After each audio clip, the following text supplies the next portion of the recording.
ബംഗളൂരുവിലെ മലയാളി നഴ്സിംഗ് വിദ്യാർത്ഥി ആദിത്യന്റെ മരണത്തിൽ നീതി തേടി കുടുംബം നിയമ പോരാട്ടത്തിന് ഒരുങ്ങുകയാണ്. അധ്യാപകൻ സന്ദീപ് പാണ്ഡെയുടെ മാനസിക പീഡനമാണ് മരണകാരണമെന്നാണ് കുടുംബത്തിന്റെ ആരോപണം. ഉന്നത രാഷ്ട്രീയ സ്വാധീനം മൂലം ബാംഗ്ലൂർ പോലീസ് അന്വേഷണം അട്ടിമറിക്കുകയാണെന്ന് കൂടി ആരോപിക്കുന്നു കുടുംബം. നാളെ ഇവർ അരുവിക്കര പോലീസിൽ പരാതി നൽകും. ദുരൂഹത നീങ്ങും വരെ പോരാട്ടം തുടരാൻ തന്നെയാണ് കുടുംബത്തിന്റെ തീരുമാനം.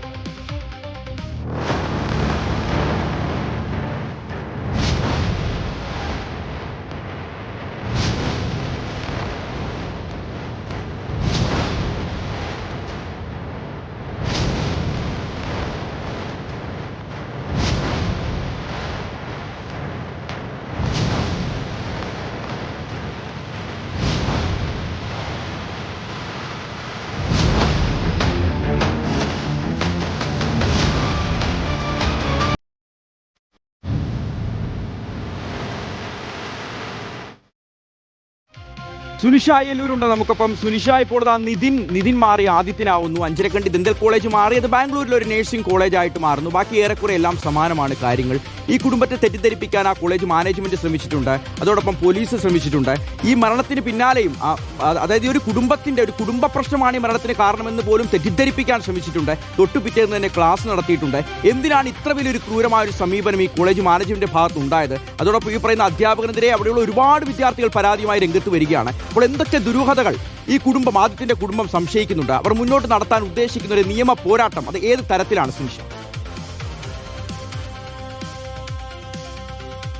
ഷിഹാസ് ഈ പറഞ്ഞതുപോലെയാണ്, നിതിൻ രാജിന്റെ മരണത്തിന്റെ ഞെട്ടലിൽ നിന്ന് മാറിയിട്ടില്ല. പിന്നാലെ തന്നെ ഇതാ ഒരു വിദ്യാർത്ഥി കൂടി ഇത്തരത്തിൽ ഹോസ്റ്റൽ മുറിയിൽ ആത്മഹത്യ ചെയ്തു എന്നുള്ള വിവരമാണ് ലഭിക്കുന്നത്. പിന്നാലെയാണ് ഇപ്പോൾ കുടുംബം വലിയ തരത്തിൽ ദുരൂഹത ആരോപിച്ചുകൊണ്ട് രംഗത്തെത്തുകയും ചെയ്യുന്നത്. ഏറ്റവും പ്രധാനപ്പെട്ട കാര്യം ഇത് തന്നെയാണ്. എന്തിനു മരിച്ചു എന്നുള്ളത് തന്നെയാണ് ചോദ്യമായി ഉയരുന്നത്. അതിൽ കുടുംബം പറയുന്നത് അധ്യാപകന്റെ മാനസിക പീഡനം മൂലമാണ് ഇത്തരത്തിലൊരു ആത്മഹത്യയിലേക്ക് നയിച്ചത് എന്നുള്ളതാണ്. മകൻ ആത്മഹത്യ ചെയ്യില്ല എന്ന ഒരു രക്ഷിതാവ് ഇങ്ങനെ ആവർത്തിച്ച് പറയുന്നു. ഒപ്പം തന്നെ അതിന് കാരണക്കാരനായത് അധ്യാപകനും ഒപ്പം തന്നെ ഹോസ്റ്റലിന്റെ വാർഡനുമായ സന്ദീപ് പാണ്ഡെയാണ് എന്നുള്ളതാണ് കുടുംബം പറയുന്നത്. അതിന് കുടുംബം തന്നെ പറയുന്ന നിരവധി കാര്യങ്ങളുണ്ട്. അതായത് കഴിഞ്ഞ തവണ ഈ ആദിത്യൻ ഈ ബാംഗ്ലൂരിൽ നിന്ന് എത്തിയതിനു ശേഷം പറഞ്ഞിരുന്നു ഈ സന്ദീപ് പാണ്ഡ്യ എന്ന അധ്യാപകൻ തന്നെ മയക്കുമരുന്നുമായി ബന്ധപ്പെട്ട ചില വിഷയങ്ങൾ അവിടെ ഉണ്ടായിരുന്നു. ഇത് പറയാത്തതിന്റെ പേരിൽ, ഇത് ക്ലാസ് റെപ്പ് കൂടിയാണ് ആദിത്യൻ, അതുകൊണ്ട് തന്നെ ഇത്തരം വിവരങ്ങൾ താൻ പറയുന്നില്ല, താൻ ഏജന്റായി പ്രവർത്തിക്കുന്നു എന്നതടക്കമുള്ള ആരോപണങ്ങൾ, വിമർശനങ്ങൾ അത് സന്ദീപ് പാണ്ഡ്യ എന്ന അധ്യാപകന്റെ ഭാഗത്തു നിന്നും ഉണ്ടായിരുന്നു.